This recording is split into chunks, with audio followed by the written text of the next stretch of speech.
박 목사님, 저한테서 좋은 것만 배우고 나쁜 것은 배우지 마세요. 저를 가르쳐 주신 목사님이 저에게 늘 그런 말씀을 해주셨습니다. 그 교회에서 행정 목사로 일을 하다 보니까 매주 금요일 오후가 되면은 이제 목사님께 보고하러 들어가게 됩니다. 이런저런 지도를 받고 또 여러 가지 목회 현안에 대해서 논의를 합니다. 목사님이 그런 말씀을 늘 해 주셨습니다. 나한테도 안 좋은 점이 있으니까 좋은 것만 배우세요. 참 겸손한 그런 훌륭한 목사님 아니었겠습니까? 제가 그 교회에서 6년간 부목사 생활을 했는데 마지막 3년 동안에는 행정 목사를 했습니다. 교역자들이 한 100여 명 되는 그런 교회에서 우리 부목사님들과 함께 일을 하는데 처음에 행정 목사가 됐을 때는 잘 몰라가지고 목사님 뜻이 뭔지 잘 몰라서 헤매했던 때가 있었습니다.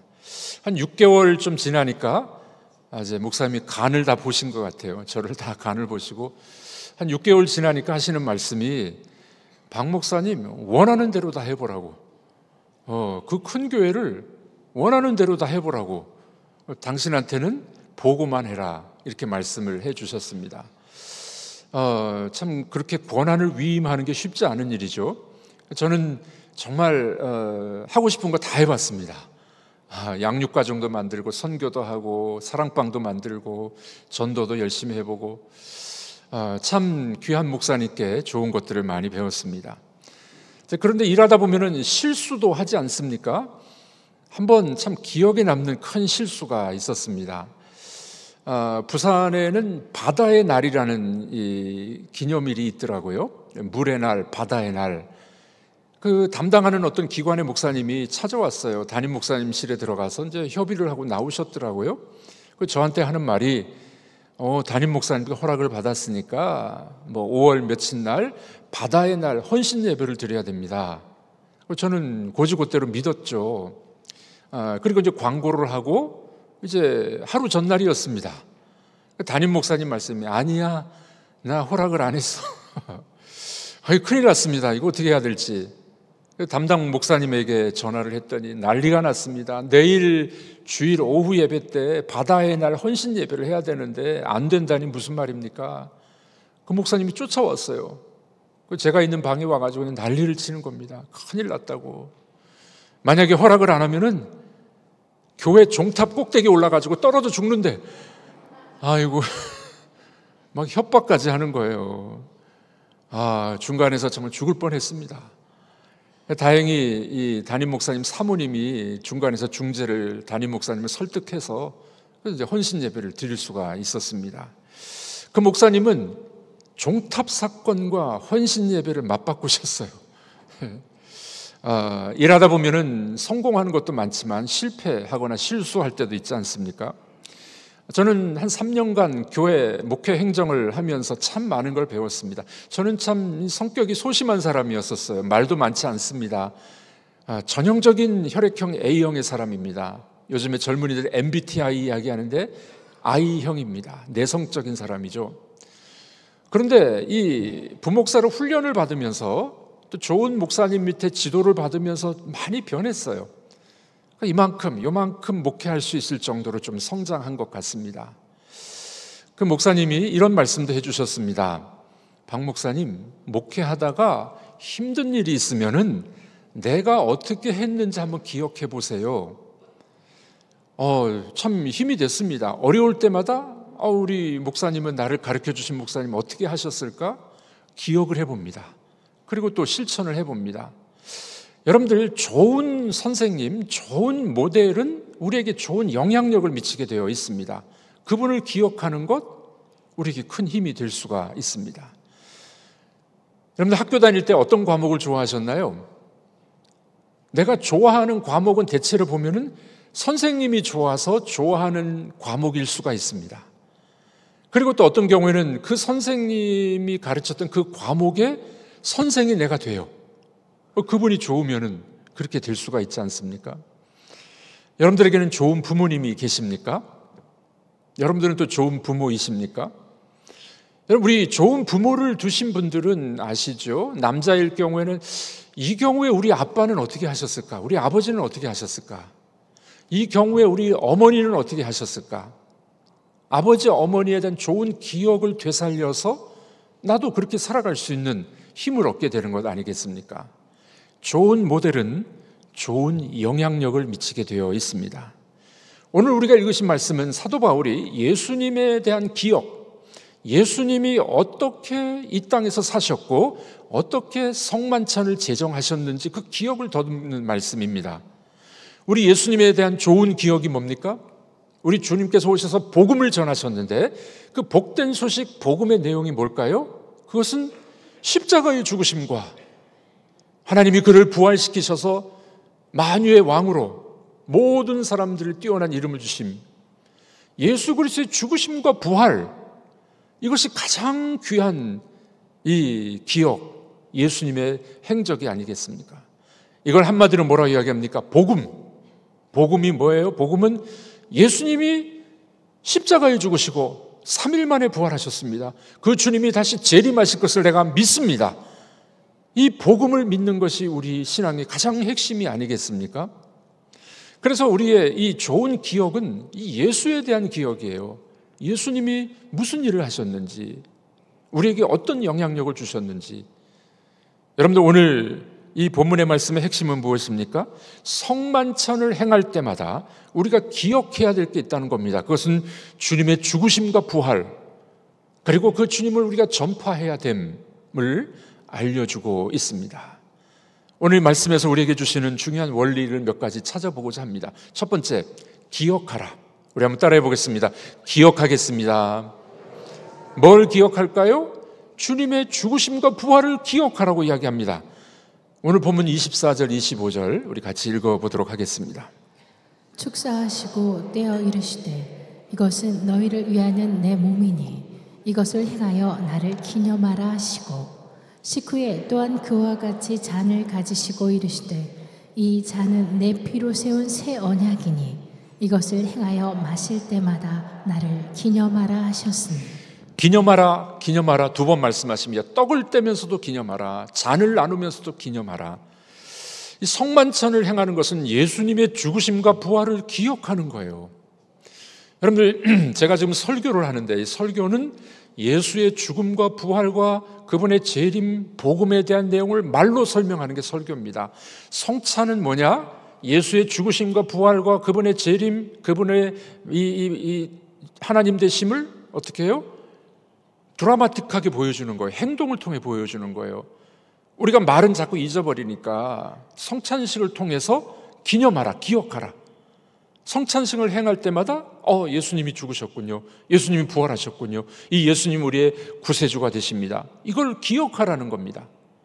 그래서 성경은 말씀과 성만찬, 이 두 가지가 너무 중요하게 말씀에 나와 있는 겁니다. 기념하라, 기억하라, 이 말은 단순히 기억하라는 말이 아닙니다. 이 말은 그분이 무엇을 했는지 생각하고 묵상하고 그분의 행적을 우리 삶 속에 실현하라, 실천하라, 살아가라, 그런 뜻입니다. 다시요, 기억하고 기념한다는 건 그냥 생각만 한 게 아니에요. 그분의 죽으심과 부활을 우리가 묵상하고 그분처럼 살아가라는 거예요. 이것이 기념하라 하는 뜻이 되는 겁니다. 주님의 희생과 사랑을 깊이 새기고 그 의미를 우리 삶 속에 실현, 실천하는 것이 너무나도 중요합니다. 어릴 적에 시골에서 자란 어떤 여인이 있었습니다. 할머니 밑에서 성장을 했대요. 부모님이 없었기 때문에. 근데 할머니가 얼마나 사랑이 많은 분이셨는지 이 가난한 삶에 밥 한 그릇 따뜻하게 지어주시고 마늘에다가 나물 몇 개 정도밖에 주지 못했습니다. 할머니가 늘 그런 말씀하셨대요. 이 밥을 먹을 때마다 기억해라, 사람은 정직해야 되고 따뜻해야 돼. 할머니가 늘 그런 말씀하셨대요. 정직하고 따뜻한 사람이 되라. 여러분, 어떤 분들은 보면 이제 지나가면 이렇게 찬바람이 나는 분 있죠. 쌀쌀 맞아가지고. 여기는 그런 분 한 분도 없는 것 같아요. 근데 어떤 분은 옆에만 있어도 말을 많이 안 해도 따뜻한 마음이 옮겨오는 분 있지 않습니까? 할머니가 늘 그런 말씀하셨어요. 밥을 먹으면서 너는 정직하고 따뜻한 사람이 되라. 할머니 돌아가셨습니다. 이 아이가 성장해서 서울에서 자라나게 됩니다. 살게 됩니다. 밥을 먹을 때마다 꼭 기억이 난대요. 우리 할머니가 정직해라, 따뜻한 사람 되라. 그래서 실제로 그렇게 살아간답니다. 여러분, 할머니를 기억하면은 정직해라, 따뜻하게 살아가라, 그렇게 살아간다는 거예요. 우리가 주님을 기억한다는 건 그런 것입니다. 주님의 죽으심과 부활을 기억하면서 주님처럼 나도 그렇게 살아가야지, 그걸 다짐하는 시간이 바로 성찬식이 됩니다. 중요한 것은 예수님께서 이 떡을 떼실 때, 빵을 떼실 때 한 덩어리에서 떼어 주셨다는 겁니다. 우리는 성찬식을 할 때 카스테라 빵을 다 잘라놓고 여러분들이 이제 잡수시는데, 원래는 한 덩어리예요. 한 덩어리에서 떼어서 주게 됩니다. 떼어준다, 하나에서 떼어준다. 예수님의 몸은 한 몸이라는 겁니다. 교회는 한 몸이에요. 하나여야 됩니다. 여러분, 전 세계에 있는 예수 그리스도를 믿는 그 교회들은 다 하나예요. 그러므로 여러분, 교회는 분열이 되면 안 됩니다. 교회 안에 당파가 있어서는 안 돼요. 교회 안에 태극기 부대가 있어서는 안 되고, 교회 안에 광화문파가 있어서도 안 되고요. 나는 좌파고 나는 우파고, 교회는 그런 곳이 아니에요. 교회에서 정치 이야기를 하면서 싸우는 분들이 있더라고요. 그래서는 안 됩니다. 교회는 예수 그리스도의 한 몸으로부터 한 몸이 된 교회이니 분열되면 안 돼요. 자, 한번 따라해 보겠습니다. 교회는 한 몸입니다. 네, 옆에 바라보시면서 형제 자매님은, 장로님, 권사님, 집사님은 우리 가족입니다. 한번 가족이라는 거예요. 가족. 교회가 분열되면 안 됩니다. 한 몸 대신 예수 그리스도가 머리가 되시고, 그분이 한 덩어리에서 우리에게 떡을 나눠주신 겁니다. 그러므로 우리가 성만찬을 할 때마다 꼭 기억하십시오. 뭘 기억하라고요? 예수의 죽으심과 부활을 기억해야 됩니다. 자, 그 다음에 두 번째는 기억하고 난 다음에는 살아가라, 이렇게 말씀합니다. 예수의 죽으심과 부활을 기억한 사람들은 그렇게 살아가라는 거예요. 뭘 살아가라고요? 합당하게, 성만찬에 합당한 삶을 살아가라, 그렇게 말씀합니다. 어떻게 사는 것이 복음을 살아내는 방식일까요? 27절, 28절은 이렇게 이야기합니다. 읽어보겠습니다. 그러므로 누구든지 주의 떡이나 잔을 합당하지 않게 먹고 마시는 자는 주의 몸과 피에 대하여 죄를 짓는 것이니라. 사람이 자기를 살피고 그 후에야 이 떡을 먹고 이 잔을 마실지니. 성만찬을 행할 때 합당하지 않은 사람이 있대요. 그리고 합당한 사람이 있대요. 합당하지 않은 사람은 어떤 사람입니까? 이 성만찬의 의미와 행동에 걸맞지 않게 살아가는 사람입니다. 자기 중심적으로 살아가는 사람이에요. 몇 가지 예를 들어 보겠습니다. 죄가 있어요. 죄를 지었어요. 근데 죄를 회개하지 않고 성만찬에 참여하면은 합당하지 않다는 거예요. 그러니까 우리가 성찬에 임할 때는 우리를 돌아보고 성찬하고 회개하고 성찬을, 예수님의 몸을 받는 겁니다. 두 번째는요, 형식적으로 임하는 것입니다. 합당하지 않아요. 매년 몇 번 성찬을 우리가 받게 되니까 또 성찬식이구나, 성찬식에 떡과 포도주를 먹는 거지, 의미 없이, 의식, 생각 없이 받는 성찬, 합당하지 않다. 그럼 어떻게 우리가 받아야 될까요? 어떻게 받아야 될까요? 제가 부목사 시절에 미국에서 부목사 교회 하고 있는데, 섬기고 있는데, 담임 목사님이 저한테 목사님 가서 3박 4일 훈련 좀 받고 오세요 그러더라고요. 무슨 훈련인지 봤더니 3박 4일 동안 공동체 훈련을 받는 거예요. 옛날에 그런 훈련들이 좀 있었죠. 말씀을 배우고 삶을 나누고 참 좋았습니다. 우리 교회 확신반처럼 잘 섬겨주시더라고요. 어느 날 밤에 잠을 자는데, 불 끄고 잠을 쿨쿨 자고 있는데 갑자기 문을 확 열더니만 후레쉬를 쫙 비치고 생일 축하합니다 하면서 선물을 가져가 축복을 해주더라고요. 깜짝 파티도 해주고, 그냥 그분들이 열심히 대단했습니다.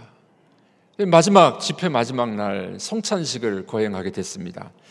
뭐 여느 성찬식과 마찬가지로 하게 되는데 그 자리에 초신자 한 명이 있었어요. 이제 막 예수 믿은 사람인 것 같은데 몸에 막 문신도 있고 조금 이렇게 놀던 사람 같아요.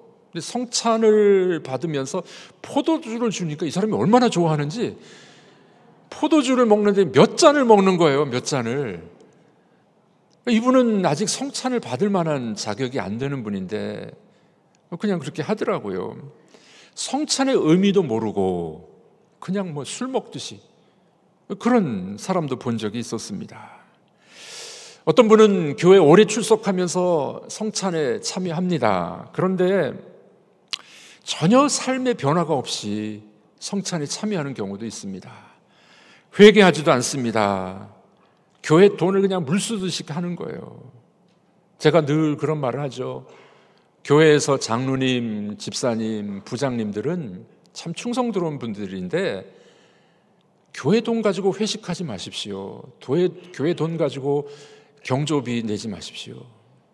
우리는 봉사직이기 때문에 그래서는 안 된다는 거예요. 이분은 교회 돈을 막 공금을 유용했습니다.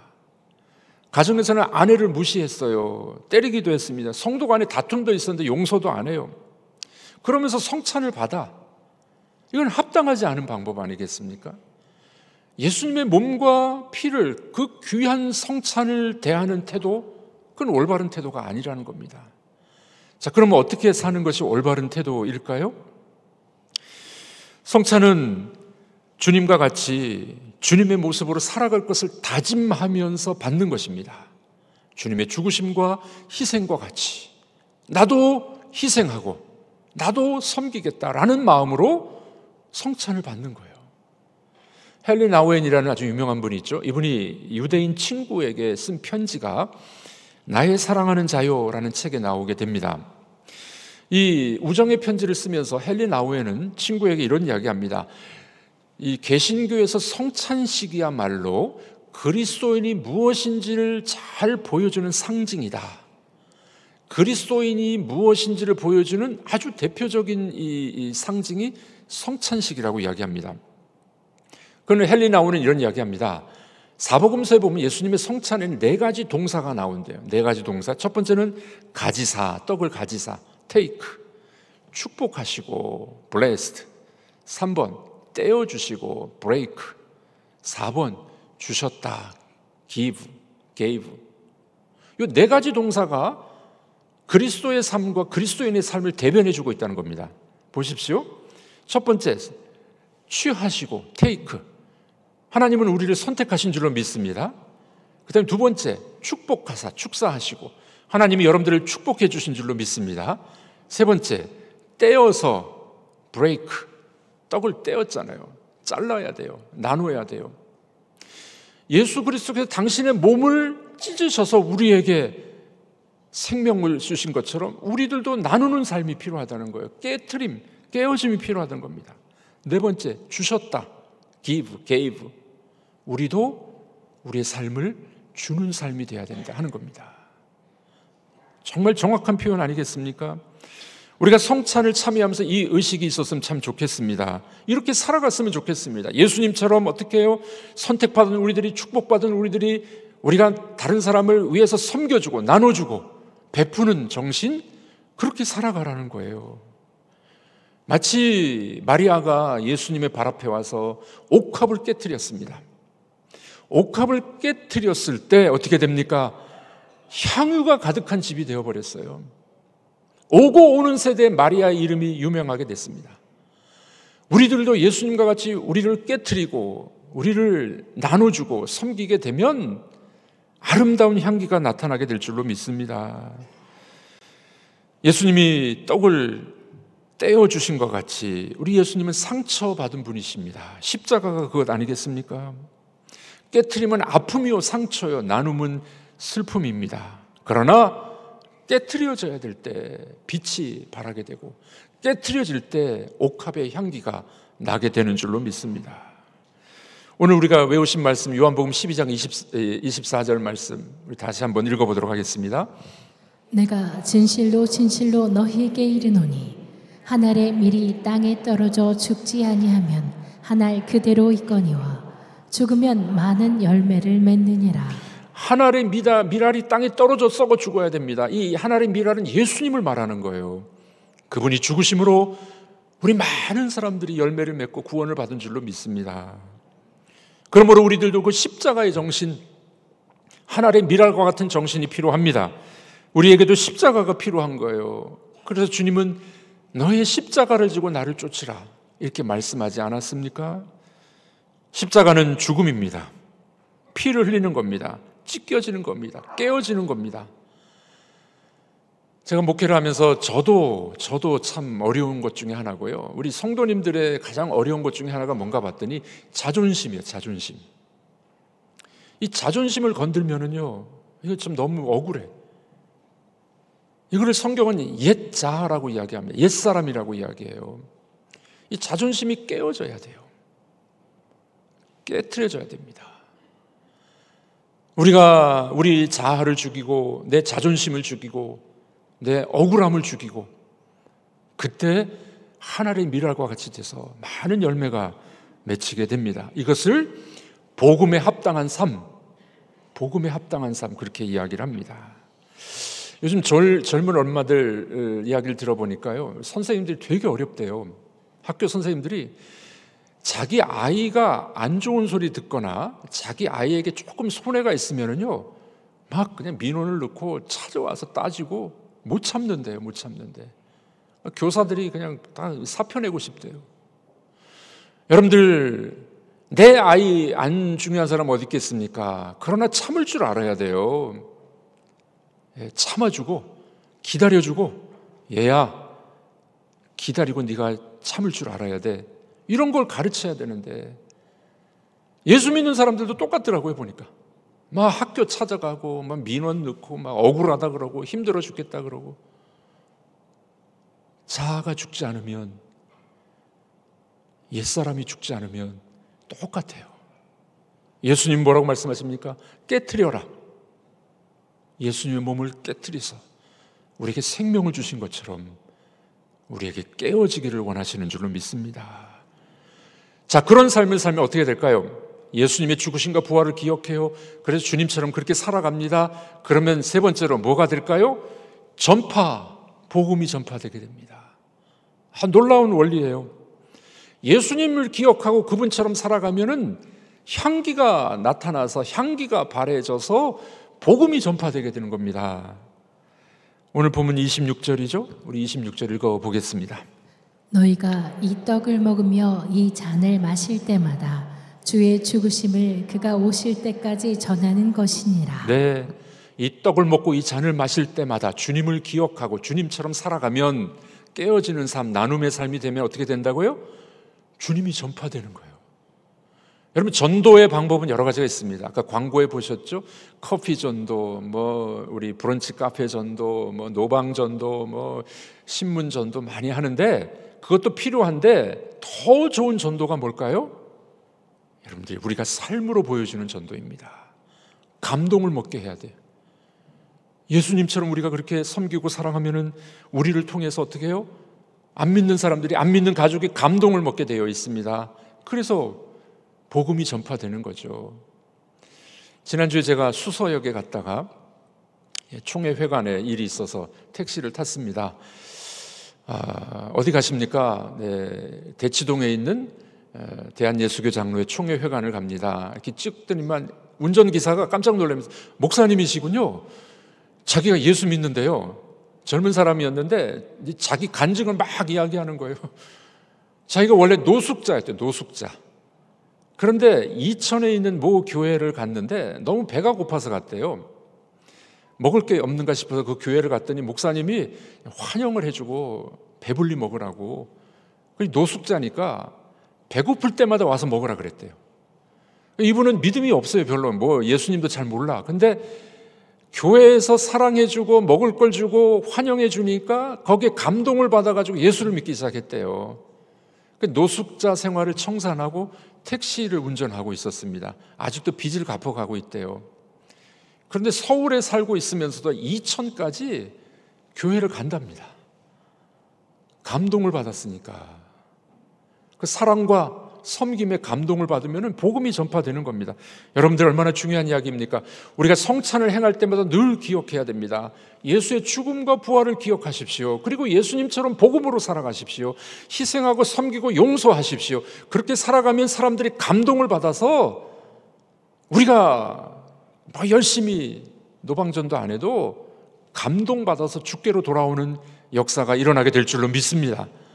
전도도 해야 됩니다. 그러나 우리가 삶으로 살아낼 때, 예수처럼 살아갈 때 역사가 일어나게 될 줄로 믿습니다. 이런 복음의 역사가 성찬식에 충만하시기를 주님의 이름으로 축복합니다.